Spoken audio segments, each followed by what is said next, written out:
Hello and welcome to another update video about Bonk. On the Bonk chart, we've seen a sharp pullback into the support region, so back into support.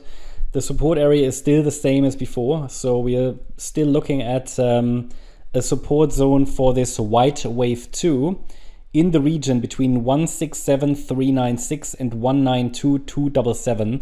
This is between the 78.6 retracement and the 38.2 retracement of the initial rally that happened between the 5th of August and, well, the 7th of August, yeah.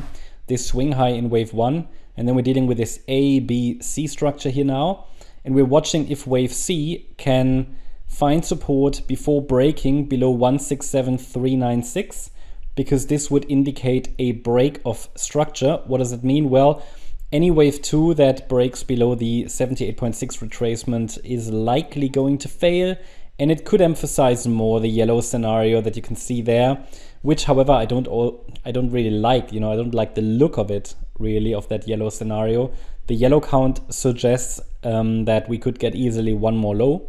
I mean, anything can happen, right? It's all about, do these patterns have the right look? Do they move in line with what we would normally expect and everything? But the yellow count looks a bit strange. Unless, wave 4 could have completed there in yellow at the recent high, and we might come down in wave 5. So unless Bonk wants to let's say invalidate the white count, and with it can only do that with a break below 155,660 here, the 5th of August low. I prefer the white count. I do prefer it at the moment still, definitely watching for it, but at the same time, there is no sign that wave 3 to the upside has unfolded. I think it's worth to be aware of the relevant support levels. There's one more parameter we can add, or actually I added it earlier today and already communicated in our gold membership. It's the 100% extension.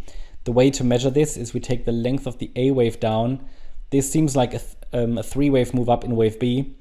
And we could be in our C wave down, and one key target is the 100% extension at 179,935. That doesn't mean we have to get there, and it also doesn't mean we have to hold this level. It just means that this is an additional level to watch in the support area. Should the price get there, there could be a bounce from that level. Definitely worth being aware of it. Many C waves travel to that level, but it will depend a little bit on Bitcoin as well, right? So if Bitcoin is turning around earlier or something, Bonk might not get there, but Bonk already reached the support zone. So that's what we're tracking. Yeah, this 1-2, but the wave 2 would be an expanded flat or a running flat. What does it mean? Running flat means we have a wave 1 and then an A wave down, a B wave rally that did overshoot, and the C wave might never end below might never reach the A wave low again. That's a running flat because the B wave overshoots, and the C wave often has the same length as the A wave. That's why sometimes the C wave ends above A. But there is no confirmed low in place at this stage. How could we track maybe the beginning of the third wave? It's going to be tricky. The structure of this decline isn't great, but I'd say a break above the last high that formed here at 214,500 could be an early indication. But also we can track the trend line here. It's just a steep trend line that might give us an early signal, right? So put that onto your chart if you're trading this short term. But nothing more to add here, I think. So hope you liked the update. If you did, please hit the like button, leave a comment and subscribe. And if you really like the content, then please check out the channel membership.